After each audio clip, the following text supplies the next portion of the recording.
প্রতি বছর বন্যায় এরকম তলায় যায়। আমরা খুবই ভয়াবহ অবস্থা। এই বন্যা আষাঢ় মাস আসলেই প্রায় 2-3 মাস যাবৎ পুরো তলানো থাকে। আমরা পানির তলে থাকি, পানির নিচে থাকি। এ তো কিছুই না, আরও দেখা যাচ্ছে 3-4 রাতও হয়ে যায় প্রতি বছর। এত খারাপ অবস্থা। আমাদের এই দুরবস্থা দেখার মতো কেউ নেই। এই বর্তমানে এলাকাটা খুবই খারাপ অবস্থা। এখানে কোনো উন্নয়ন আমি দেখতেছি না। খালের জোয়ার তো আসেই, আর বর্ষার পানিতে অতিরিক্ত ঘন বৃষ্টি হলে পুরো অঞ্চল তলায় যায়। দেখা যাচ্ছে সারা রাত যদি বৃষ্টি হয় তলায় যাবে। আমি 53 বছর এখানে বসবাস করি এই পানির ভিতরে।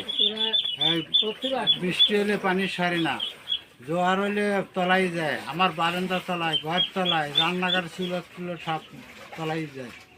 আমি মেলা কষ্ট করি 53 বছর তামাই, আমি কোনো সাহায্য কিছু পাইছি না।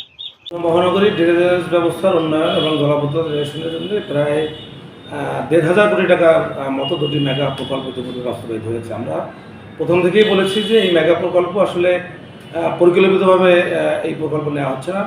নাম্বার 1, নাম্বার 2 হচ্ছে যে এটা করতে যেয়ে যে আসলে স্বচ্ছতা এবং জবাবদিহিতার আওতায় আনা দরকার ছিল, সেটা করা হয়নি, যে কারণে জনশ্রুতি আছে যে এর একটা বড় অঙ্কের একটা অর্থ তছরূপ হয়ে গেছে। টানা সপ্তমবারের মতো বেস্ট টিস্যু পেপার ব্র্যান্ড হিসেবে স্বীকৃতি পেয়েছে বসুন্ধরা টিস্যু।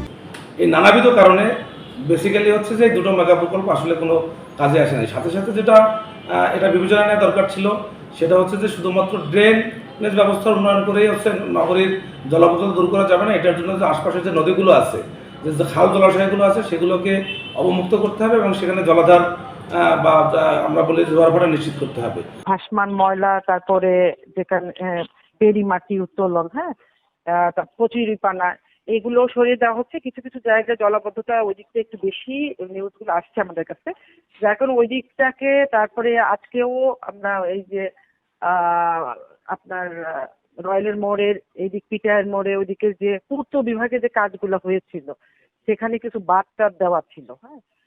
সেই বাঁধগুলোর যে বস্তাগুলো, সেগুলো আমরা সরিয়ে দিয়েছি। আর আমাদের যে শ্রমিকরা আছে তারা কিন্তু কন্টিনিউয়াসলি কাজ করছে।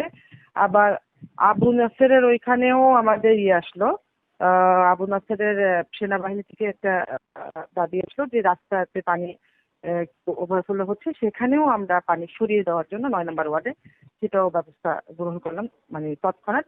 এর পাশাপাশি আমাদের যে আরো অন্যান্য ওয়ার্ডগুলোতে যে আমরা সংশ্লিষ্ট সুপারভাইজারদেরকে বলেছি সরজমিন করে লেবার, তাদের যে ওয়ার্ড ভিত্তিক যে লেবারগুলো আছে সেগুলোকে সরিয়ে, যাতে আমরা ড্রেনের সঙ্গে যাতে সংযোগ করে যে পানি নিঃসরণের ব্যবস্থা করা যায়, তাদেরকে আমরা এইভাবে নির্দেশনা দিয়েছি।